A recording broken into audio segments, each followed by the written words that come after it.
All right, super basic video on long run aggregate supply. Basically, it's going to just give you a general idea of what it is. And basically, that with the fact that we've seen it before, because the long run aggregate supply. So what we're doing in this video is basically just adding it to this ADAS model. All right. Let's back up. Here's your production possibilities curve. I'm going to color that blue. Here's your full output curve, which is basically the production possibilities curve. So, right, this is your PPC, this is your PPC.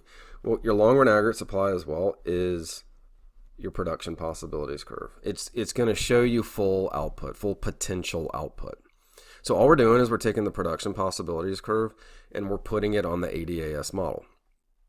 And when we do that, now we can actually measure more stuff. We know when we've gone into recession, and we know when we're getting into that peak or that positive output gap, which the business cycle shows us.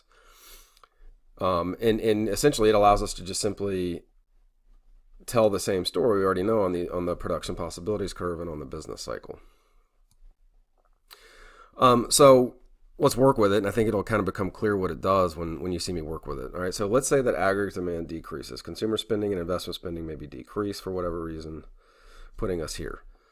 I'm going to mark this new point, point A. And if you notice, we're inside the curve. Excuse me, we are inside the curve. So if you notice, the point that was on the curve has actually moved inside the curve. Well, we can see that on the production possibilities curve as well, right? We're inside the curve. So this would be point A on the production possibilities curve. Look, we are inside, or there's a gap between the potential output and where actual output is on the business cycle as well. So we see that we're inside the curve. So when we add this long run aggregate supply, this full output curve, the production possibilities curve to the ADAS model, and we get a decrease in aggregate demand, we see now that we are in a negative output gap, right? On the production possibilities curve, it's a negative output gap. Okay, on the business cycle, we have that negative output gap. Inside the curve, inside the curve, inside the curve. Okay? Let's say that consumer spending increases. The government does something, manipulates us in some way. They lower taxes, or they increase government spending. They hand us stimulus checks, something like that. Well, let's say aggregate demand goes back to that full output, and we call this long run equilibrium. So back here at point B, and this is where we want to be. This is kind of your happy place with the economy. Okay, so everything's just right. Actual output is at potential output. Your unemployment rate is at your natural rate. And price levels are at expected levels. All right. Well, where would we be on the production possibilities curve? We'd be on the curve, right? This is point B. Where are we going to be on the business cycle? We would be here on the curve. All right. So again, telling us the same story, right? Aggregate demand increased. We're now at long run equilibrium. So actual output is at potential output. Here you go, right? Actual output is at potential output. Actual output is at potential output. All right. So we're at full employment, at full employment, at full employment. Okay, let's say that consumer optimism's gotten too overheated. We're spending too much money.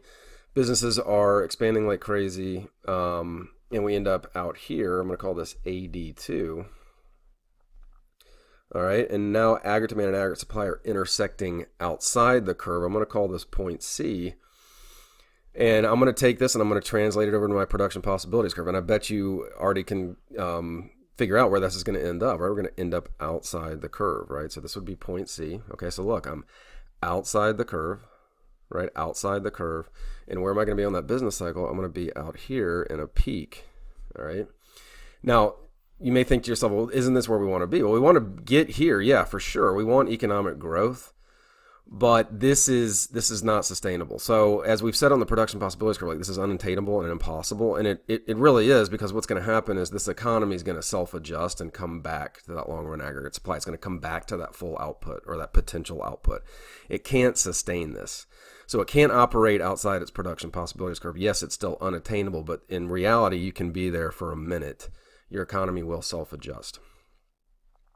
Okay, so let's put this into some practice. So let's say taxes on incomes decrease. What's going to basically, how are we going to translate to this graph? So if taxes on incomes decrease, aggregate demand is going to increase, And I can see it, right? I'm going to take the scenario, right? Taxes on incomes decrease. What changed? Aggregate demand or aggregate supply was aggregate demand. It increased. What happened to each of the following? The price level. All right, well, I can see that the price level increased. And I can see that real GDP, because this is, we label this YF, this will be Y1. Y is output in economics, increased. Now, I know that there's that inverse relationship between GDP and unemployment. So if GDP increases, unemployment decreases. And I've got myself what's called, right, a positive output gap. So I'm going to circle the word positive. All right, for the next one, taxes on incomes increase. If taxes on incomes increase, aggregate demand is going to now decrease. All right, I want to see what's going on with price level. I want to see what's going on with GDP. Okay, so aggregate demand was my change. The shifter, we've got to do that on the first one. That would be consumer spending, so C. Aggregate demand decreased. Price level has decreased. Real GDP has decreased. Unemployment has increased because we got that inverse relationship between GDP and unemployment, and I've got a negative output gap. All right, that's the basics of long run aggregate supply.